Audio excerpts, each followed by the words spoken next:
Надо сказать, что, конечно, нанометрология связана с развитием нанотехнологий.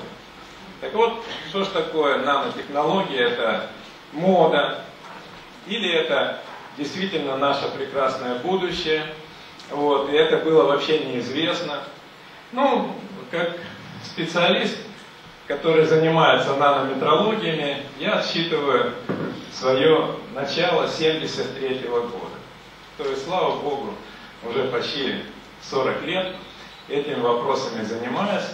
И просто слова такого не было. Более того, те, кто работает на производстве, связаны, допустим, с такими операциями, как цементирование, закалка и так далее, тоже нанотехнологии. Потому что в этих процессах происходят изменения на наноструктурном уровне. А это и есть нанотехнологии.